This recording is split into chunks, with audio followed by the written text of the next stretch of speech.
You can't afford the air in this lobby. The words landed like a slap under the glittering chandeliers of the Sterling Grand Hotel. Guests in designer suits and evening gowns glanced up from their cocktails as Derek Walsh, the night manager, leaned over the reception desk, lips curled in disgust. With a sharp motion, he yanked the sleek titanium Centurion card from Naomi Richardson's fingers and flung it across the marble floor.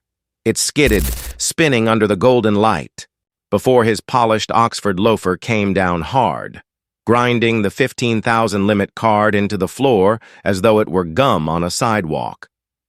The front desk clerk, Kelsey, let out a nervous giggle that dripped with malice. Should I call security or maybe a janitor?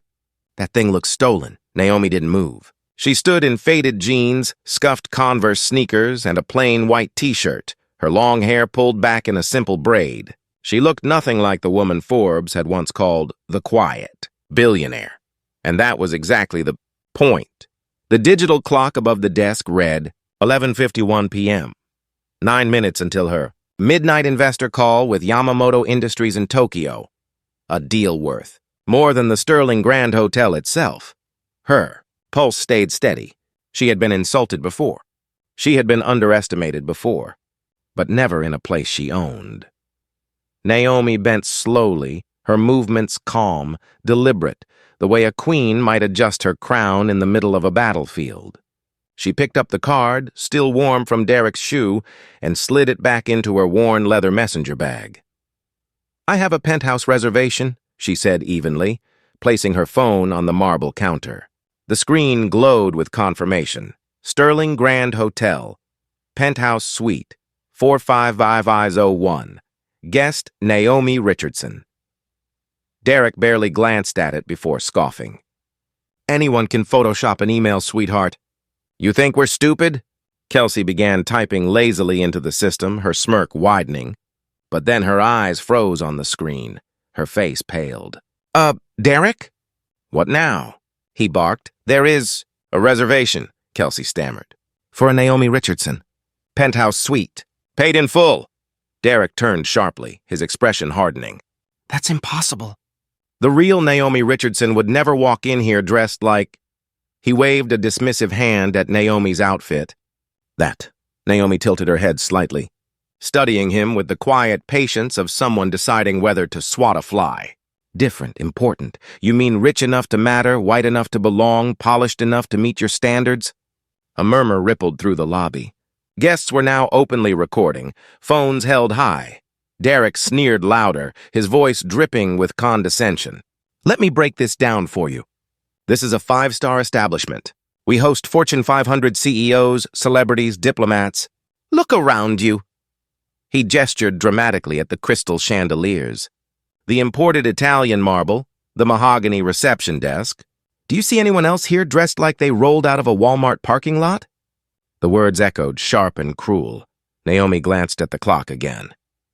11:52 p.m., 8 minutes left. Her jaw tightened, but her voice remained cool. Run the reservation. Kelsey's fingers trembled as she refreshed the screen.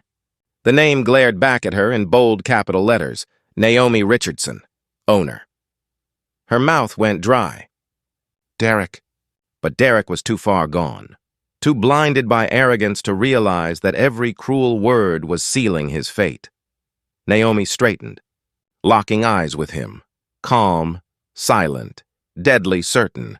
In 9 minutes, the entire Sterling Grand staff would understand exactly who they had tried to humiliate, and Naomi Richardson would make sure they never forgot it. Naomi's calm silence only seemed to infuriate Derek further. His face reddened, veins visible along his temples as he slammed his palm on the counter. You're wasting my time, he snapped, his voice carrying through the marble hall. Do you think this is some kind of joke? Do you have any idea who we host here? People who could buy your entire life with one swipe of their card. Not... His eyes swept over her sneakers again. Whatever this is. Gasps rippled through the lobby. Guests whispered into their phones, capturing every second. But Naomi's arms folded across her chest, her gaze steady, unshaken. You seem awfully invested in throwing me out, she said softly. Her voice wasn't loud, but it cut through the lobby like glass. Is it because you think I don't belong here? Derek leaned in close, his sneer sharp. Because you don't. The words hung heavy in the air. Even Kelsey looked uneasy now, shifting in her chair as her monitor continued to flash Naomi's name. The contrast between Naomi's poise and Derek's unraveling temper was stark, impossible to ignore. Naomi glanced briefly at the clock. 11:54 p.m., 6 minutes left. She adjusted her messenger bag on her shoulder, then met Derek's gaze again. You have 9 minutes left, she said evenly. Derek blinked. What are you talking about? Naomi tilted her head, the faintest edge of a smile playing on her lips. 9 minutes until you realize exactly how wrong you are. The room stilled. The lobby, the guests, even Kelsey, and all waiting, all watching. Derek's jaw tightened, but his confidence was already beginning to crack. The countdown had begun. The lobby doors swung open with a sharp gust of midnight air. Heels clicked rapidly against marble. All eyes turned as a woman in a tailored navy skirt suit strode inside. Her expression thunderous. It was Linda Price, the hotel's general manager. She scanned the room once, her gaze locking instantly on Naomi. Her face went pale. For a fraction of a second, her composure cracked. "Oh, no," Linda whispered. Naomi's arms remained crossed, her expression cool. The clock above the desk glowed 11:56 p.m. 4 minutes left. "Miss Richardson," Linda breathed, rushing forward. I wasn't told you'd be here tonight." The name sliced through the air like lightning. Gasps erupted from the bystanders, a ripple of shock coursing through the crowd. Phones lifted higher, recording every second of the scene. Derek blinked, confused. "Ms. Who?" Linda turned on him, her voice trembling. "Naomi Richardson, the owner of this hotel." The word owner echoed across the marble lobby. Kelsey's hands froze above her keyboard. Her smirk evaporated. Naomi finally let the faintest smile curve her lips. "Now you understand." Derek staggered back, his confidence crumbling. "This has to be a mistake."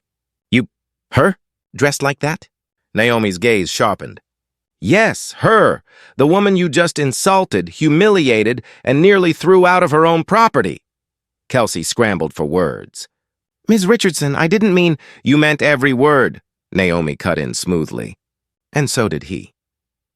The lobby was silent except for the hum of the crystal chandeliers overhead. Derek's face drained of color, his jaw opening and closing without sound. Naomi tilted her head, her voice calm, deliberate. "Tell me, Mr. Walsh, how many years have you worked here?" "5," he stammered. 5 years, Naomi repeated. "And in all that time you learned to treat guests this way? To sneer at them, to trample their property, to humiliate them publicly? I didn't know—" "That's the point," Naomi snapped, her voice rising for the first time. "You never cared to know." The crowd shifted uncomfortably. Derek looked like a man unraveling thread by thread. Naomi glanced at the clock again. 11:57 p.m., 3 minutes left. 3 minutes, she said softly, "and then your career ends." The words landed with the weight of a verdict. The second hand on the lobby clock ticked closer to midnight. The air was so heavy with silence that even the faint buzz of the chandeliers seemed deafening. Naomi Richardson stood perfectly still, her arms crossed, her eyes locked on Derek Walsh. "Effective immediately," she said, her voice slicing through the room like a blade. "You're fired!" Gasps tore through the crowd. Derek's mouth fell open. "You can't do that!" Naomi took a deliberate step forward, her heels clicking against marble. "I own this building. Every chandelier, every square foot of imported Italian stone, every paycheck that's ever cleared your account, all of it runs through me." "I can, and I just did." Derek's face drained of color. His lips trembled, but no words came out. Naomi's gaze slid to Kelsey, the front desk clerk. The woman flinched under the weight of it. "And you," Naomi said, her tone steady but lethal. Mocking guests. Laughing at humiliation. Following cruelty instead of correcting it. She shook her head slowly. "You don't deserve this desk, this uniform, or the trust of any guest who walks through those doors." "You're done here, too," Kelsey's voice cracked. "Please, Miss Richardson, I didn't mean—" "You meant it in the moment," Naomi interrupted. "And that moment told me everything I need to know. The silence was suffocating. Derek and Kelsey stood paralyzed, their careers crumbling in real time. Naomi turned to the security guard, Mark, who still hovered uneasily at her side. His hand had dropped from her arm the second Linda uttered her name. "And you," Naomi said, softer now. "You had a choice. You could have questioned what was happening. You could have stepped in. But you didn't." Mark swallowed hard. "You're right, ma'am. I failed." Naomi studied him for a long beat. "Failure isn't permanent if you learn from it. You keep your job. But remember this night. Protecting people isn't about obeying orders. It's about standing up when something is wrong." Mark straightened, his jaw set. "Yes, Ms. Richardson. Understood." Naomi turned back to the crowd. "This hotel stands for dignity and respect. If any of you believe otherwise, leave now. Because under my ownership, cruelty has no place here." The lobby broke into hushed whispers, the weight of her words sinking in. The clock struck 11:59 p.m., 1 minute left. Naomi's verdict had been delivered. Midnight struck. The Sterling Grand's lobby erupted with whispers, phones buzzing as videos shot just minutes earlier spread to every corner of the internet.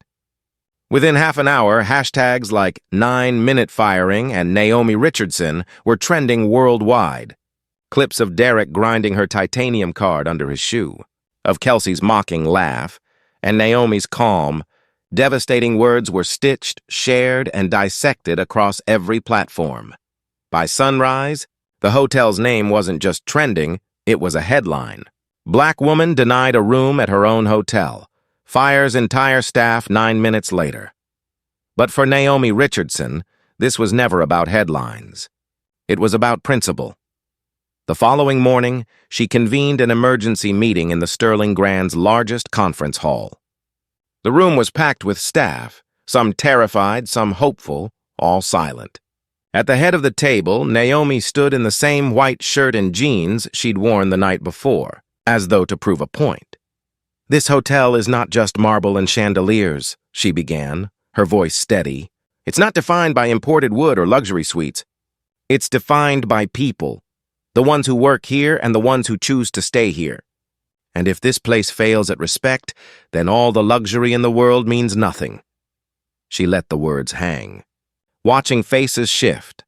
"I don't care what a guest looks like, where they come from, or how much money they carry.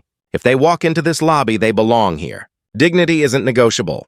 Compassion isn't optional. If you can't live by that, this isn't the place for you." A slow ripple of applause broke through the silence, swelling into something louder, stronger. Even Mark, standing near the back, clapped with a fierce determination, as though vowing to never repeat his mistake. That day, Naomi rehired and retrained from the ground up. Applicants lined the block outside, eager to be part of a team that now represented not just luxury but integrity. And the Sterling Grand, once just another 5-star hotel, became a symbol, proof that leadership wasn't about appearances, but about courage. Naomi's empire grew larger in the months that followed, but the story of that night, 9 minutes of humiliation turned into triumph, never stopped following her. She didn't mind. To her, it was a reminder. Respect was power, and silence in the face of disrespect was surrender. If Naomi's story moved you, remember this. Dignity is not a privilege. It's a right. Never allow anyone to decide where you belong. Share this story with someone who needs the reminder. A comment below. What would you have done if you were Naomi? And most importantly, always stand firm in your worth.